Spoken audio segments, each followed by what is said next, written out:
कळमनुरचे लोकप्रिय आमदार संतोषदादा बांगर यांच्या उपस्थितीमध्ये हिंगोली जिल्ह्यातील औंढा नागनाथ येथे महाशिवरात्रीनिमित्त भव्य कुस्तीची दंगल पार पडली। यामध्ये लोकप्रिय असे जनसेवक संतोषदादा बांगर हे साहेब उपस्थित होते।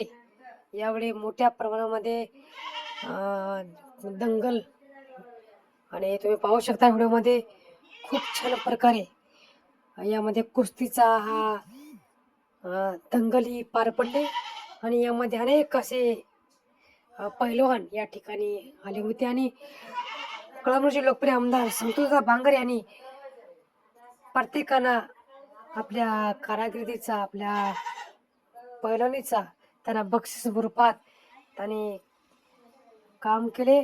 असे लोकप्रिय आमदार संतोषदादा बांगर।